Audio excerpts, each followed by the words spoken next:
Колорадо мужийн Монгол сургуулийн 20 жилийн ойг угтах аяны хүрээнд зохион байгуулж буй ажлуудын нэг нь сургуулийнхаа анги хөтөлбөрөө цувралаар та бүхэнд хүргэж байгаа билээ. Энэ удаад Монгол хэлний 3 дугаар ангиа танилцуулж байна. 2025-аас 2026 оны хичээлийн жилд тус ангийн нийт 12 хүүхдтэйгээр хичээлж байна. Тус ангийн багшаар 2009 онд Mongolian International University-г 2015 онд Зүүн Хятадын багшийн их сургуулийг бизнесийн удирдлагаар төгсөн.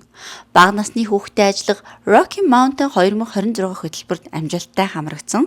Монгол сургуультай 2 дахь жилдээ ажиллаж байгаа Од ангийн багшаар ажиллаж байна. Од багш маань хүүхдүүдэд альва гадаад хэлийг сурах гэж байгаа бол 14 наснаас нь өмнө эхлэх хэрэгтэйг сануулсан юм.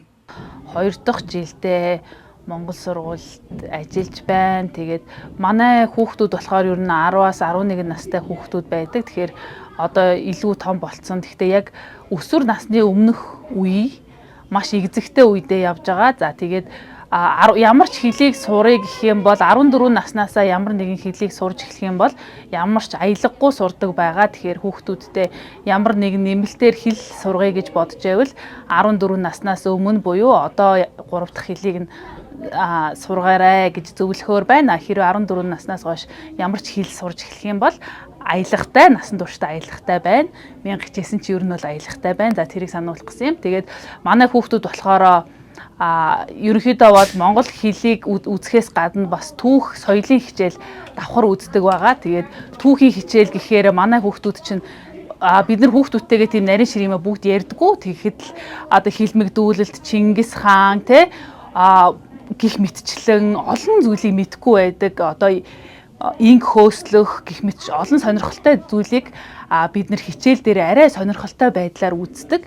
Тэгээд монголоо гэсэн тийм бахархалтай, түүхийн талаар мэдлэгтэй, тэгээд гол нь бас өөртөө адилхан олон найзуудтайгаа тоглоод хөгжилтэй өдрийг өнгөрөөдөг байгаа. Яагаад гэвэл энэ насан дээр бас учир зүгүүд номоор бол шахаад байх бас боломжгүй. Яг том юм шиг, яг том жижиг хоёрын дундах их игзэгтэй үе болохоор ер нь л их торгон мэдрэмж шаардсан анги байдаг да. Монгол хэлний 3 дугаар ангийн хичээлийн нэг өдөр маш завгүй өнгөрнө.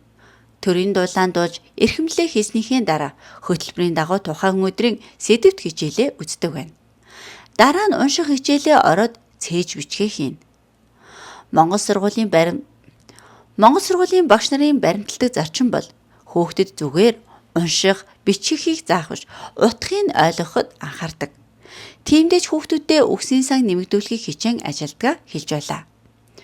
Хүүхдүүд маань ангийн багшийнхаа тухай монголоор ярихдаа үгээ их боддог талаар хамгийн хэцүү хичээл нь цээж бичих байдаг талаараа бидэнд хэлж байлаа.